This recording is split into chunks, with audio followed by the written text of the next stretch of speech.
आदिपराशक्ती या टॅरो कार्ड्सला व या पेंडुलमला शुद्ध आणि सक्रिय कर. फक्त सत्य, स्पष्टता आणि योग्य मार्गदर्शन मिळू दे. ही रीडिंग सर्वोच्च हितासाठी असू दे. ही रीडिंग योग्य वेळी योग्य लोकांपर्यंत पोचू दे. हे रीडिंग 24 आवर्ससाठी आहे आणि हे टाईमलेस आहे. जेव्हा पण तुम्ही बघाल तुमच्यासाठी नक्की काही मेसेज, सोल्युशन, काही कृती नक्की असणार आहे. ती फॉलो करा. कमेंट सेक्शनमध्ये तुमचे अनुभव नक्की शेअर करा. आणि चला तर बघूया आजचे मेसेजेस काय येत आहेत.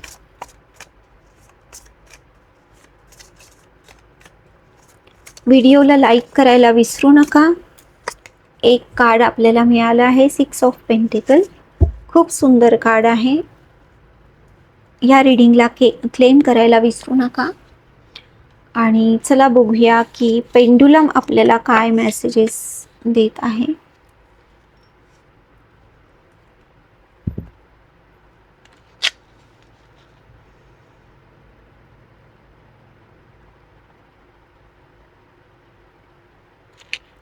व्हिडिओला लाईक करून घ्या.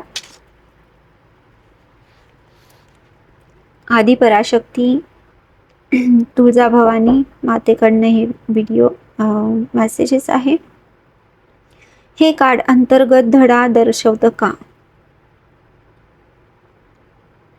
हो. हे कार्ड मानसिकतेतील बदल अधोरेखित करतं का?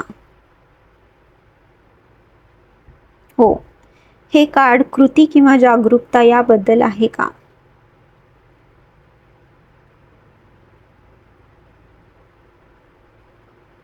हो.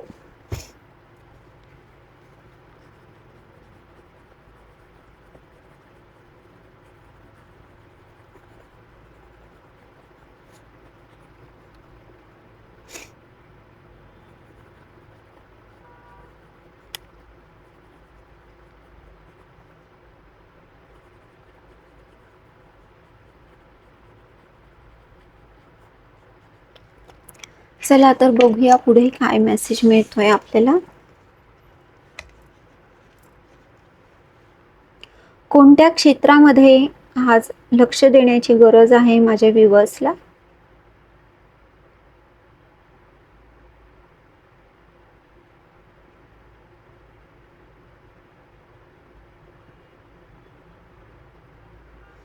संवाद आहे का हा? कम्युनिकेशन स्किल्सवर संवाद.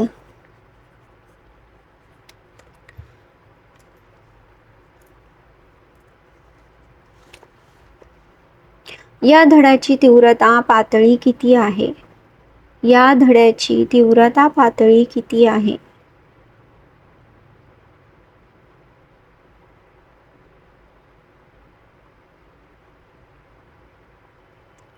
50%.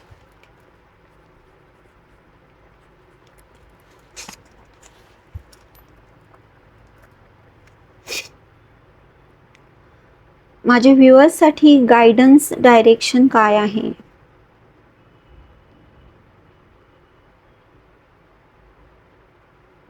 माझ्या व्ह्यूअर्ससाठी गायडन्स डायरेक्शन काय आहे? ट्रस्ट. ट्रस्ट.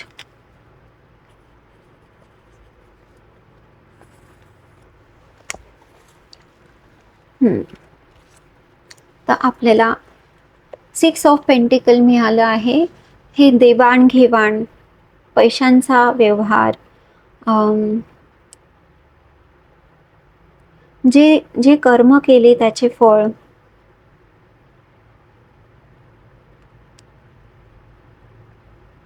देणाऱ्याचा हात आणि घेणाऱ्याचा हात. तुम्ही कोणता तुमचा हात आहे? तुमचा देणाऱ्याचा हात आहे का घेणाऱ्याचा हात आहे? इथे अंतर्गत धडा आलेला आहे, म्हणजे काही ना काही शिकवणूक इथे नक्की आहे. घेवाण, गिविंग आणि रिसिविंगचा इथे नक्कीच लेसन आहे बॅलन्सचा. किंवा तुम्हाला जर फक्त देण्याची सवय आहे आणि तुम्हाला काही मिळत नाही किंवा तुमच्याबद्दल कोणी विचार नाही करत असं जर तुम्हाला वाटत असेल, तर तुमच्या एनर्जीचा देवाणघेवाण ह्याचा बॅलन्स बिघडलेला आहे असं समजा. जर तुम्हाला असं वाटतंय की तुम्ही जेवढं देताय तेवढं तुम्हाला परत मिळतंय, तर हा बॅलन्स आहे. पण तुम्ही जितकं लोकांचं करता आहात, पण लोक तुमच्यासाठी नाही करत आहात असं जर तुम्हाला वाटत असेल, तर तुमचा हार्ट चक्र इथे ब्लॉक आहे. हार्ट चक्रावर तुम्हाला नक्की इथे काम करायची गरज आहे. कारण तुम्ही जेवढं देता ना, तेवढं तुम्हाला रिसीव पण व्हायलाच हवं. काही ना काही इथे लेसन आहे तुम्हाला शिकण्याचा.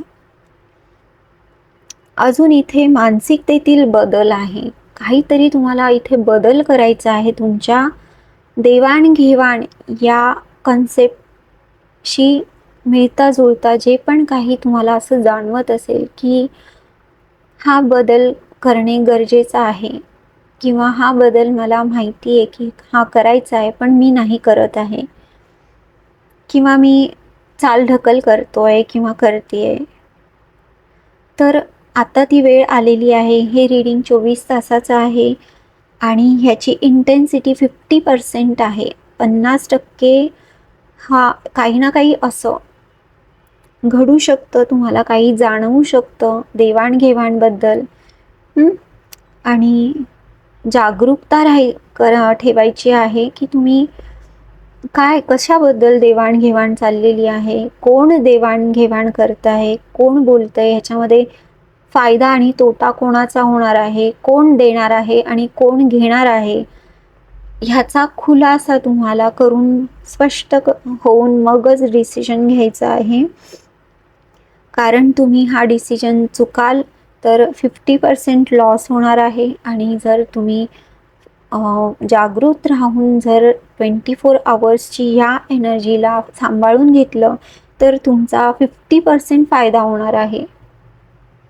आणि हा जो आहे व्यवहार हा कम्युनिकेशन स्किलवर खूप डिपेंडंट आहे. तुम्ही कोणत्या पद्धतीने मांडता हे विषय, काय पॉईंट्स ठेवले आहे, तुमचा मेन पॉईंट काय आहे, ह्यावर खूप जास्त सगळंच अवलंबून असणार आहे. तुमची डील असेल, ही काही व्यवहार असेल, काही घरामधली गोष्ट असेल किंवा प्रॉपर्टीची गोष्ट असेल, व्हॉटेवर, पण हे कम्युनिकेशन जे आहे हे 50% असरदार असणार आहे. आणि स्वतःवर तुम्हाला नक्की ट्रस्ट करायचं आहे की तुम्हाला जे आतून वाटतं आहे ते योग्य आहे. जर इन्फॉर्मेशन कमी आहे तर इन्फॉर्मेशन जमा करायची, गोळा करायची. तोपर्यंत तुम्ही कुठलाही निर्णय घेऊ नका. तुम्ही वेळ मागून घ्या. कारण की एक डिसिजन आपण असा घेतो आणि तो आयुष्यभर आपण त्याबद्दल पश्चाताप करत राहतो. तर असं करायचं नसेल तर तुम्ही नक्की पॉज घ्यायलाच हवा. स्वतःचा वेळ घेऊन समजून, इन्फॉर्मेशन कमी असेल तर ती इन्फॉर्मेशन जमा करून मग त्याच्यावर डिसिजन घेणे खूप योग्य राहील. इथे हे कार्ड बघू शकता तुम्ही. हार्ट चक्र तुम्हाला नक्की इथे ओपन करण्याचा सल्ला आहे. हार्ट चक्रावर तुम्हाला काम करणे गरजेचं आहे. प्रायव्हेट सेशन हवं असेल तर डिस्क्रिप्शन बॉक्समध्ये पूर्ण डिटेल आहे. माझे काही कोर्सेस मी ठेवलेले आहेत, ते पण तुम्ही बघू शकता. ठीक आहे. आणि जर ह्या बोलण्यातून तुम्हाला आतून काही ट्रिगर झालं असेल, काही जाणवलं असेल, तर हा मेसेज नक्की तुमच्यासाठी आहे. आणि नक्की एकांतात बसा, शांत बसा, डोळे मिटून तुमच्या कुलदेवतेचं स्मरण करा, तुमच्या गुरूंचं स्मरण करा, त्यांना शरण जा आणि त्यांना विचारा की काय मला मार्ग दाखवता येईल, तुम्ही तो दाखवा. मी माझे कर्म करतो आहे, मला योग्य मार्गदर्शन द्या. ते नक्की देतील तुम्हाला. आणि कोणत्या मार्गाने ते मार्गदर्शन देतील ह्यासाठी तुम्हाला ओपन राहायचं आहे. तुमचा हार्ट चक्रा ओपन पाहिजे ते रिसीव्ह करायला सुद्धा, कारण कोणी बोलेल तुमच्याशी, कोणाचा संवाद तुम्ही ऐकाल बस स्टँडवर किंवा असंच पब्लिक प्लेसमध्ये, किंवा तुम्ही काहीतरी होर्डिंग वाचाल किंवा तुम्हाला काही शब्द दिसतील, काही नंबर दिसतील, त्या माध्यमातून तुम्हाला तुमचे उत्तर मिळणार आहेत. ठीक आहे. तर त्यासाठी तुमचा हार्ट चक्रा तुम्ही ओपन ठेवा, की जे पण मार्ग मला तुम्ही ज्यांना शरण गेलेत त्यांच्याकडनं मिळणार आहे, तर त्याबद्दल तुम्ही ओपन राहायला पाहिजे. तुम्ही जर ट्रस्ट केला नाही तर सगळंच तुम्ही ते बघूच नाही शकणार. ठीक आहे. तर हेच तुमचे मेसेजेस आहे. कमेंट सेक्शनमध्ये आदिपराशक्तीला धन्यवाद द्यायला विसरू नका. आणि हे रीडिंग मी संपवते आहे. जे मार्गदर्शन मिळाले ते शुभ फळ देऊ दे, सर्व नकारात्मक ऊर्जा दूर होऊ दे आणि योग्य वेळी योग्य लोकांपर्यंत हे रीडिंग पोचू दे. ह्या नोटवर मी हे रीडिंग संपवते आहे. प्लीज लाईक, शेअर, कमेंट करायला विसरू नका आणि खुश राहा आणि काळजी घ्या. परत भेटूया पुढच्या व्हिडिओमध्ये. तोपर्यंत बाय.